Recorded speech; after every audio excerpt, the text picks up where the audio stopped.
여러분, 혹시 길을 가다가 마주치는 어르신들의 얼굴을 유심히 보신 적 있으십니까?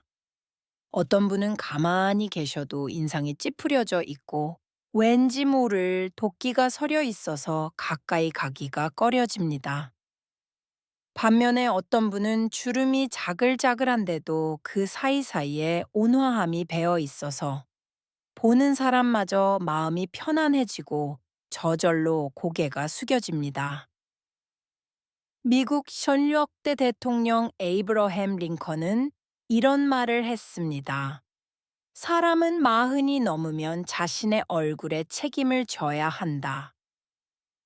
젊을 때의 얼굴은 부모님이 물려주신 것이지만 나이 들어서의 얼굴은 내가 살아온 세월, 내가 품었던 생각, 내가 뱉었던 말들이 조각칼이 되어 깎아 만든 것입니다. 그래서 관상학에서는 노년의 얼굴을 보면 그 사람의 인생 성적표가 보인다고 합니다. 그런데 참 안타까운 것은 우리 주변을 둘러보면 나이 들수록 편안하고 행복해 보이는 사람보다는 왠지 억울해 보이고 화가 나 있고 불안해 보이는 분들이 더 많다는 사실입니다. 내가 어떻게 살았는데 자식 키워봤자 소용없어? 세상이 잘못됐어. 입만 열면 한탄과 원망을 쏟아내는 분들, 혹시 내 모습은 아닌지 가슴이 철렁하실 때가 있지 않으십니까? 우리는 모두 잘 늙어가고 싶습니다. 누추하고 비참한 노인이 아니라 향기 나고 존경받는 어른이 되고 싶습니다. 그렇다면 도대체 무엇이 우리를 비참하게 만들고 무엇이 우리를 빛나게 만드는 걸까요? 오늘 이 시간에는 나이 들어서 갈수록 비참해지는 사람과 갈수록 빛나는 사람의 결정적인 차이 세 가지를 말씀드리겠습니다. 이 이야기를 듣는 동안 거울 속에 비친 내 마음의 얼굴을 한번 점검해 보시기 바랍니다. 첫 번째, 결정적인 차이는 바로 과거를 대하는 태도에 있습니다. 비참해지는 사람들의 가장 큰 특징은 몸은 2026년에 살고 있는데 정신은 1980년대, 1990년대에 머물러 있다는 것입니다. 내가 왕년에는 말이야. 내가 젊었을 때는 이 정도는 아무것도 아니었는데 그때 그 땅을 샀어야 했는데 그때 그 인간을 만나지 말았어야 했는데 이들의 마음 속에는 두 가지 망령이 살고 있습니다. 하나는 화려했던 과거에 대한 미련이고 다른 하나는 상처받은 과거에 대한 원망입니다. 내가 예전에 얼마나 잘 나갔는지, 내가요 얼마나 대단한 사람이었는지를 자꾸만 확인받고 싶어 합니다. 지금의 초라한 현실을 받아들이지 못하는 것이죠. 그래서 자식들에게, 며느리에게, 혹은 경로당 친구들에게 내가 누군지 알아 라며 으스대거나 훈계를 하려 듭니다. 그런 이야기를 들으면 주변 사람들은 속으로 비웃거나 피합니다. 아이고, 또 시작이네. 반대로 상처에 매여 있는 분들은 평생을 피해자로 살아갑니다. 내 아버지가 나를 얼마나 고생시켰는지 아느냐. 시어머니가 나를 얼마나 구박했는지 아느냐. 30년, 40년 전의 일을 마치 어제 일처럼 생생하게 기억하며 분노를 되새김질합니다. 억울해서 못 죽겠다고 합니다. 하지만 여러분 냉정하게 말씀드리겠습니다. 과거는 이미 죽은 시간입니다. 흐르는 강물에 떠내려간 물입니다. 아무리 잡으려 해도 잡을 수 없고 되돌릴 수도 없습니다. 죽은 시간을 붙들고 있으면 살아있는 오늘까지 썩어 들어갑니다. 반면에 갈수록 빛나는 사람들은 과거와 쿨하게 작별한 사람들입니다. 그분들이라고 왜 고생이 없었겠습니까? 왜 억울한 일이 없었겠습니까? 하지만 그분들은 이렇게 말합니다. 그래, 그때 참 힘들었지. 하지만 그것 덕분에 내가 이만큼 단단해졌어.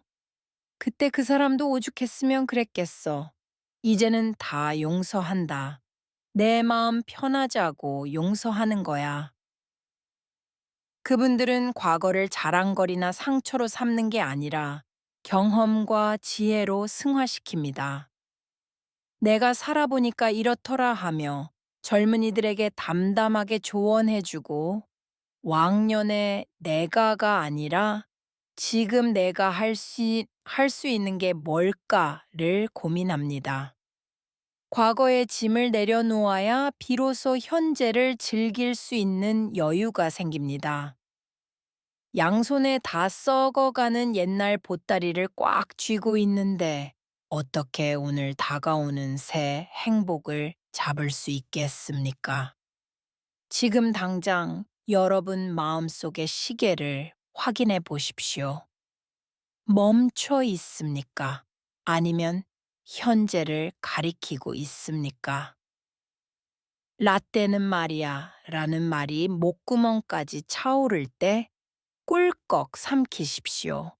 옛날에 누가 나한테 섭섭하게 했는데 라는 생각이 들 때 이미 끝난 일이다 라고 딱 잘라 버리십시오. 그것이 품격 있는 노년으로 가는 첫걸음입니다. 두 번째 차이는 남과의 비교입니다. 나이 들어서 불행해지는 가장 확실한 방법이 뭔지 아십니까? 바로 옆집 노인과 나를 비교하는 것입니다. 누구네 자식은 이번에 대기업 임원 달았다더라. 누구는 며느리가 해외여행 보내줬다더라. 누구는 손주가 서울대 갔다더라. 이런 이야기를 들으면 배가 아프고 내 처지가 갑자기 처량해 보입니다. 내 자식은 쥐꼬리만 한 월급 받으며 사는데 나는 무릎 아파서 동네 마실도 겨우 가는데. 비교가 시작되는 순간 내 인생은 지옥이 됩니다. 비참해지는 분들은 끊임없이 남의 떡을 쳐다봅니다. 그리고 자신의 부족한 점만 확대해서 봅니다. 질투는 노년의 영혼을 갉아먹는 가장 무서운 암세포입니다. 질투심에 사로잡히면 표정이 표독스러워집니다. 남 잘 되는 꼴을 못 보고 험담을 하고 깎아내려야 직성이 풀립니다. 그러면 주변에 사람이 떠납니다. 도끼 품은 사람 옆에 누가 있고 싶겠습니까? 반면에 갈수록 빛나는 사람들은 남은 남이고 나는 나다라는 중심이 확실합니다. 그분들은 남과 비교하는 대신 어제 나와 비교합니다. 어제는 무릎이 많이 아팠는데 오늘은 좀 걸을 만하네 감사합니다. 우리 자식이 큰 돈은 못 벌어도 부모한테 전화는 자주 하네 감사합니다. 내가 이렇게 따뜻한 밥을 먹을 수 있고 잠잘 곳이 있네 감사합니다. 그분들은 자신의 삶에 있는 작고 소소한 것들에 대해 깊이 감사할 줄 압니다. 만족은 가진 것이 많아서 생기는 게 아니라 가진 것을 귀하게 여길 때 생기는 것입니다. 제가 아는 한 할머니는 혼자 사시는데 항상 얼굴이 소녀처럼 밝으십니다. 비결을 물어보니 이렇게 말씀하시더군요. 나는 아침에 눈 뜨면 살아있다는 게 그렇게 고마워. 베란다에 핀 꽃 하나도 이쁘고 라디오에서 나오는 노래도 좋고 남들하고 비교할 시간이 어디 있어. 내 남은 시간 즐기기에도 바쁜데. 여러분 부러워하면 지는 게 아니라 부러워하면 비참해지는 겁니다. 남의 인생은 겉으로 보면 화려해 보이지만 속을 들여다보면 다 골마 터진 구석이 있습니다. 자식 농사 잘 지었다고 자랑하는 그 집도 알고 보면 자식들이 재산 싸움하고 있을지 모릅니다. 돈 많다고 자랑하는 그 친구도 밤마다 외로워서 수면제 먹고 잘지 모릅니다. 보이는 게 다가 아닙니다. 내 밥그릇에 담긴 밥이 제일 맛있는 법입니다. 지금 여러분이 누리고 있는 것들, 따뜻한 방, 건강한 두 다리, 나를 걱정해주는 친구 한 명, 이것들을 당연하게 여기지 마십시오. 이것들이야말로 진짜 보물입니다. 오늘부터 비교를 멈추고 감사를 시작하십시오. 그래, 이만하면 괜찮다. 이 정도면 훌륭하다. 스스로를 칭찬해 주십시오. 긍정의 에너지가 여러분의 얼굴을 환하게 밝힐 것입니다. 세 번째, 그리고 가장 결정적인 차이는 관계의 방향성입니다. 비참해지는 사람들의 화살표는 항상 나를 향해 있습니다. 나 좀 챙겨줘. 나 좀 알아줘. 나 외로워. 내 말 좀 들어줘. 자식에게 효도를 강요하고 친구에게 이해를 강요합니다. 내가 부모니까, 내가 연장자니까 당연히 대접받아야 한다고 생각합니다. 서운한 게 많습니다. 연락 안 오는 자식이 괘씸하고 명절에 늦게 오는 며느리가 밉습니다. 마음속에 결핍이 가득 차 있어서 자꾸만 밖에서 채우려고 합니다. 마치 밑 빠진 독에 물 붓기처럼 아무리 받아도 채워지지 않으니 늘 배가 고프고 화가 나 있습니다.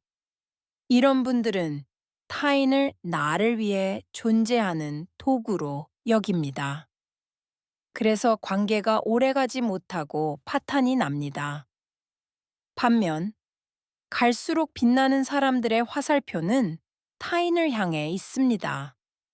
내가 뭘 도와줄까? 밥은 먹었니? 힘들지. 힘내라. 이분들은 대접받기를 기대하지 않습니다.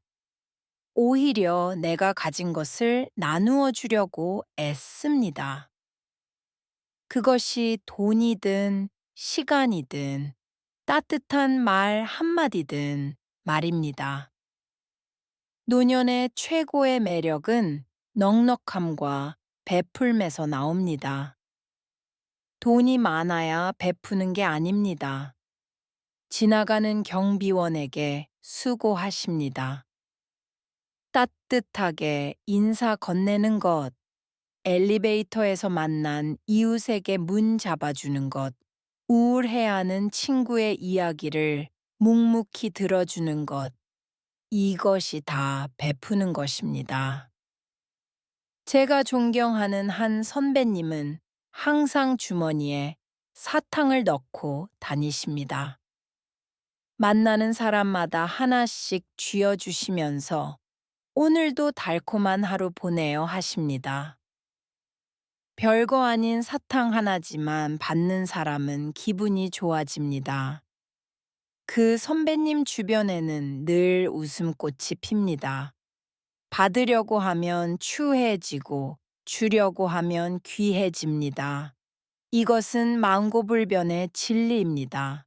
손을 꽉 쥐고 있으면 아무것도 잡을 수 없지만 손을 펴면 누군가의 손을 잡아줄 수 있습니다. 나이 들수록 입은 닫고 지갑은 열라는 말이 있죠? 지갑을 열 형편이 안 된다면 마음이라도 여십시오. 따뜻한 눈빛이라도 보내십시오. 너 참 잘하고 있다. 걱정 마라는 격려의 말을 아끼지 마십시오. 여러분이 세상에 내보낸 긍정적인 에너지는 반드시 돌아옵니다. 자식에게 짐이 되지 않으려고 노력하는 부모를 자식들은 더 존경합니다. 대접받으려 하지 않고 먼저 배려하는 어른을 젊은이들은 더 따릅니다. 여러분이 먼저 빛이 되어야 비로소 주변이 환해집니다. 내가 어둡다고 불평하지 말고 내가 먼저 촛불을 켜십시오. 사랑하는 황금기 지혜 가족 여러분, 오늘 우리는 비참해지는 노년과 빛나는 노년의 갈림길에 서서 이야기 나눴습니다. 지나간 과거를 끌어안고 썩어갈 것인가, 흘려보내고 오늘을 살 것인가, 남과 비교하며 지옥을 살 것인가, 내 삶에 감사하며 천국을 살 것인가, 받으려고 안달하며 살 것인가, 베풀며 넉넉하게 살 것인가. 선택은 오직 여러분의 몫입니다. 그리고 그 선택의 결과는 여러분의 얼굴에 고스란히 드러날 것입니다. 저는 확신합니다. 우리 황금기 지혜 가족 여러분은 모두 후자를 선택하실 거라고요. 지금 내 얼굴을 한번 만져보세요. 그리고 거울을 보며 이렇게 말해 주십시오. 고생했다. 잘 살아왔다. 괜찮다. 그리고 활짝 한번 웃어보세요. 그 미소가 바로 여러분의 진짜 얼굴입니다. 늙음은 낡아가는 것이 아니라 익어가는 것입니다. 떫은 땡감이 달콤한 홍시가 되듯이 우리의 인생도 시련과 세월이라는 바람을 맞으며 향기롭고 달콤하게 익어가는 과정입니다. 부디 여러분의 남은 날들이 누구보다 아름답고 빛나는 황금기가 되기를 진심으로 축복하고 응원합니다. 오늘도 여러분 덕분에 세상이 조금 더 따뜻해졌습니다. 감사합니다.